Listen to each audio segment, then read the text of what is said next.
Well, it's not looking good so far. Hello, my friends. Jerry Rosa here in the Rosa Stringworks Workshop. I tested this stuff offline and everything was fine. And the very first thing that when I click my intro, I don't hear any sound. I don't know if you heard sound or not.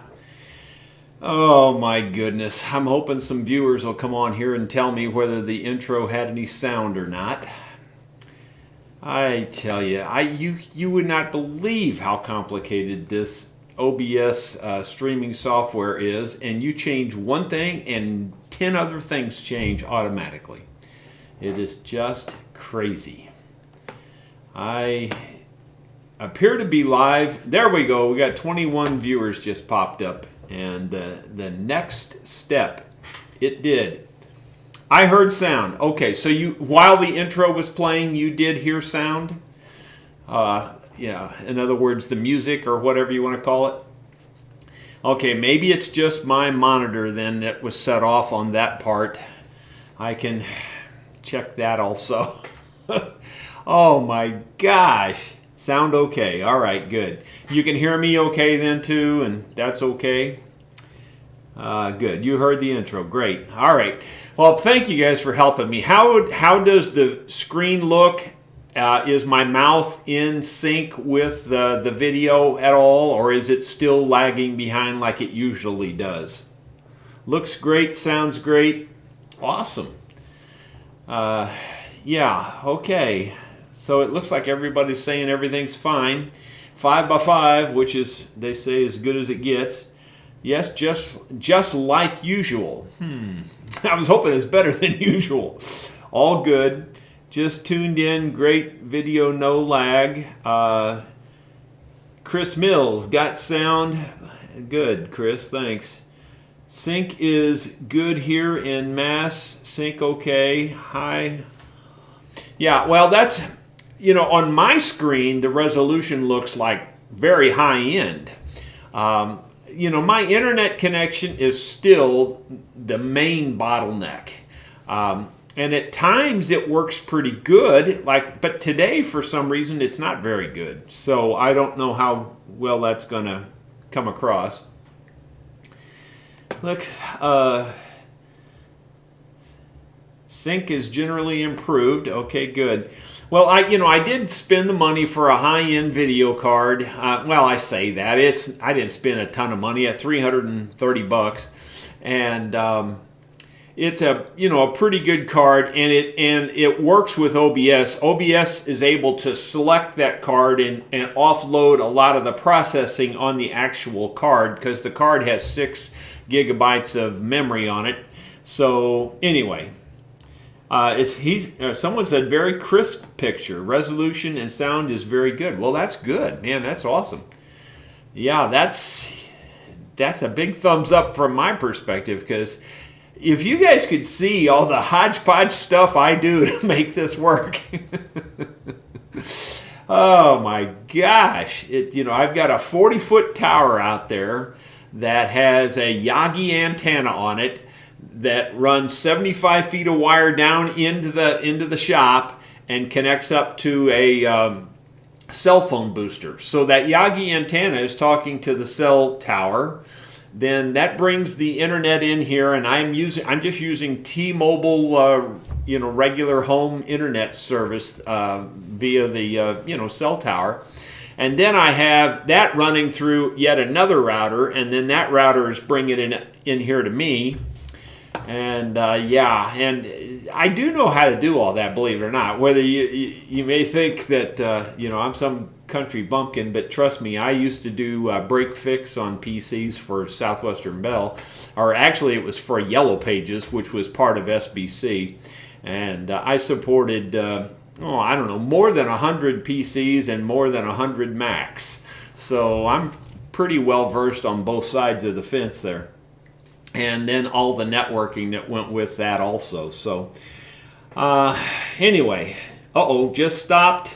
Yes, it's freezing. Okay, well, there you go. See, there I go. I start telling you how good I am, and then it just goes to heck right there.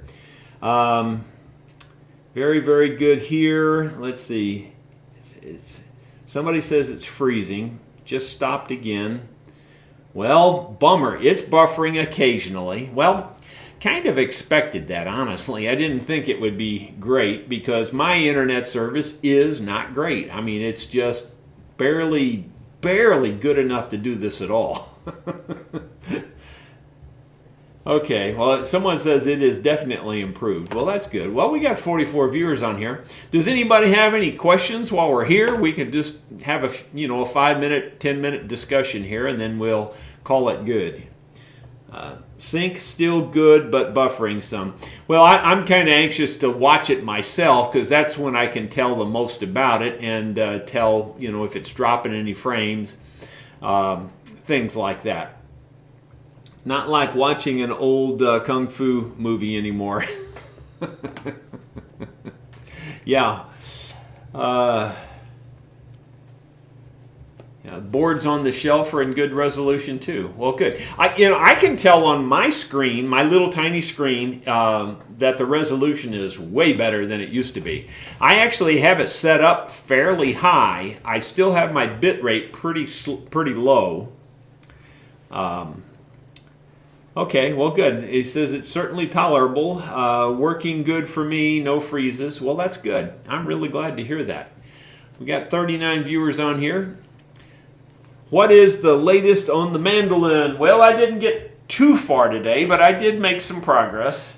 I was really working on a lot of my computer problems. My gosh, it just got so complicated working on the OBS. I'm using Streamlabs OBS if you want to know what I'm using to stream this out to you guys. And it's a great piece of software, but I mean, it's so crazy that you can change one thing somewhere and it'll change 5 other things. It's just nuts. Well, what I did today was I made these little filler pieces up in here, and they have, you have to have those. So there's little filler pieces in there. I got those put in there. And really, that's about all I got done today on the mandolin. Now, tomorrow, I'm making up my mind to finish up all of the routing. So I'm going to get, this is all backwards to me, sorry, it's hard to point. But I'm going to get all that routing in here. I'm going to make that look like a full circle. You can probably see my pencil mark there where I'm going to route it to. So it's going to go way around the circle there. So... And then I got a little more touch up around this. And then I've got some routing to do right out here at the ends and around the front of this, because I'm going to wrap the whole thing in binding. So that's about it. And once I get that done, I'm going to try to get that routing done tomorrow. And if that goes well, then I'm going to try to get the peg head binding on it tomorrow. And then all I've got is the body binding, and I'm done. Well, I mean, I got to glue the fingerboard on, but that's nothing. Really, that's very easy. So, but the big job is putting this binding on this body, and boy, I'm not looking forward to it. I'm really dreading it, actually, because bending that wood is just so hard to bend without it breaking. He says, absolutely beautiful. Your feed is perfect. Wow, that's great. I'm glad to hear it. Let's see. Need introduction Q&A with your dobro player sounds awesome. Okay. What's your favorite cookie? My favorite cookie.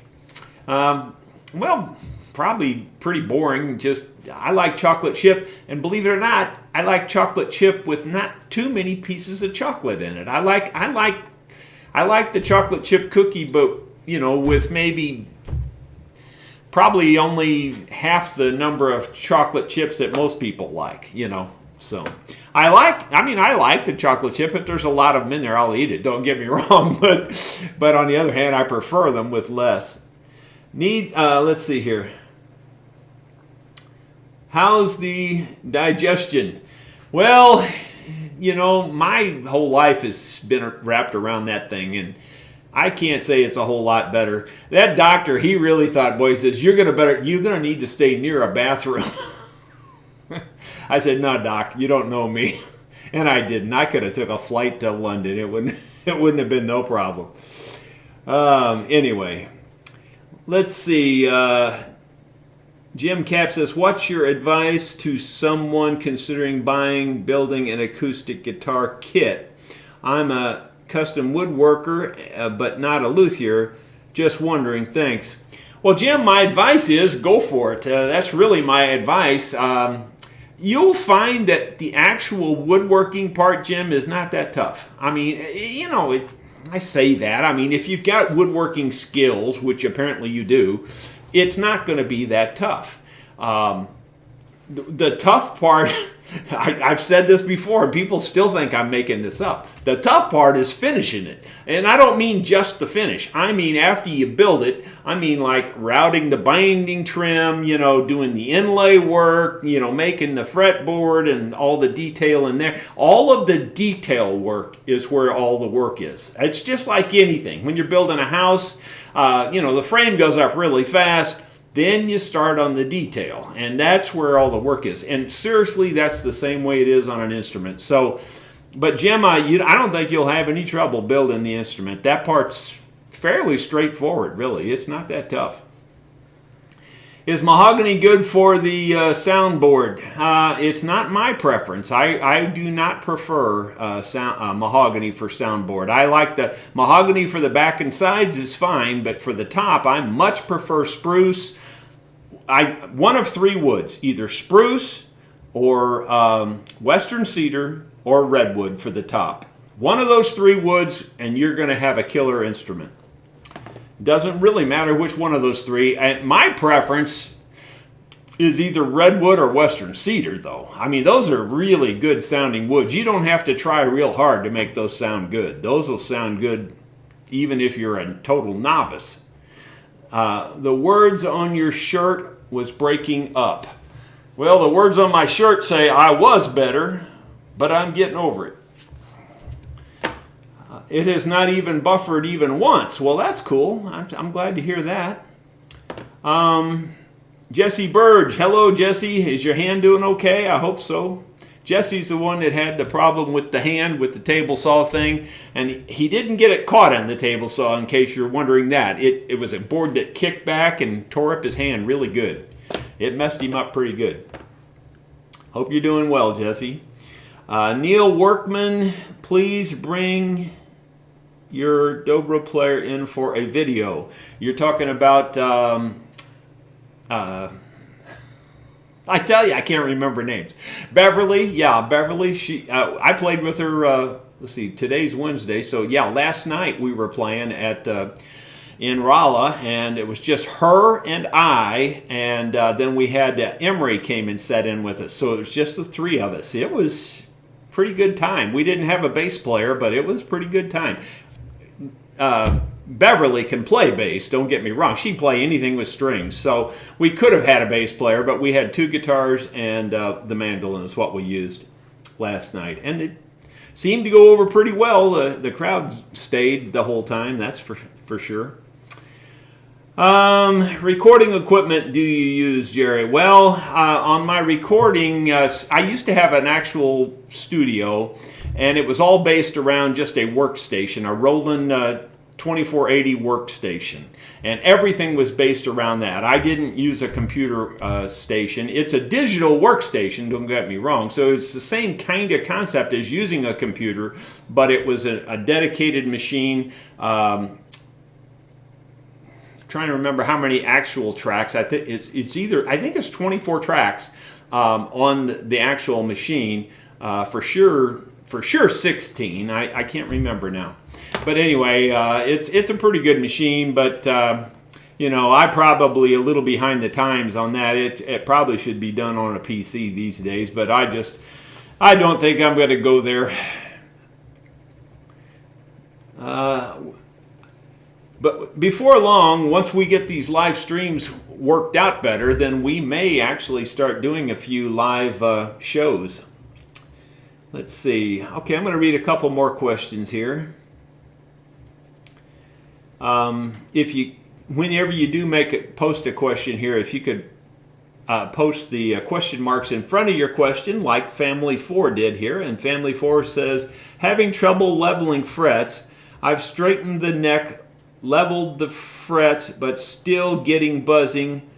nut is not the problem, but maybe the saddle. Yeah, it depends on, I'm sure I could tell you in a heartbeat if I could hear it. I mean, if you've got, well, it's really hard to say. I mean, there's almost no way to tell. If you feel like your frets are really level and you're not getting any rocking, if you put a little rocker on there, even like a 6-inch ruler, and you go down through there and test it, if it's fairly flat, then it probably is in your saddle. Then your saddle can actually buzz, but that's generally because the saddle is not. I'm exaggerating the angle a little bit, but this is your tail back here of your guitar. Your string comes up over the top of the saddle, and it should touch right there at the very last place as it goes over the sound hole and over the fretboard. So, I mean, like if it doesn't touch right on the very end, like it might touch right here and come across, and it can buzz right there. Even though that's only microscopic size, it can still buzz there. So you have to pay real close attention to that angle on your saddle. Let's see. That looks like that might be the last question. How about a live feed from the Tuesday night barbecue? We might try that. It's a little hard to do that, honestly. We can only use a regular cell phone when we do it that way. But we might give it a shot. I don't think their internet at the place would be good enough. It might be. I don't know. We'd have to check and see. Jim Cap, thanks for addressing my question, Jerry. Love watching all your videos. Great, thank you. Does the band ever use effects pedals? No, we don't. We're pretty much all total acoustic, really. And we don't add a lot of effects. We do add a little reverb. That's about really all. We just kind of add a little reverb, a little bit on the vocals and a little bit on the instruments. A string reverb is what they have. Well, it has I don't remember how many effects, but like 200 effects. And so we use a string reverb and a vocal reverb, and that's about all we use. And even on that, we kind of do it light. Like my technique for adding reverb on something like that is I keep increasing it to the point where when you stop it, you can just hear a slight echo. And about that point is about where we like to hear it. Jason Smith, Neil Workman.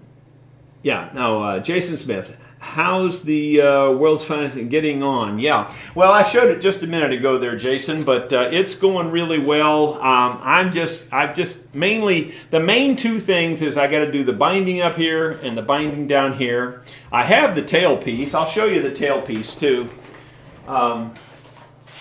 These are really nice tailpieces. These are called the James tailpiece, and it's probably going to wash out here.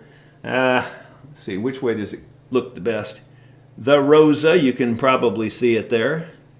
Now, this is not the cheap little thin metal tailpiece. These are actually machined brass. You can see there that this was machined in brass. So this is very heavy. It's much heavier than those little stamped sheet metal ones. And it locks down when it goes down. So these are called the James tailpiece. I can't remember the website, but my video is breaking up now, so I have a feeling yours is too. It's probably my internet. My internet's been bad today for some reason. So, bummer. But I can tell my resolution went way down on my screen. It's not as good as it was a few minutes ago.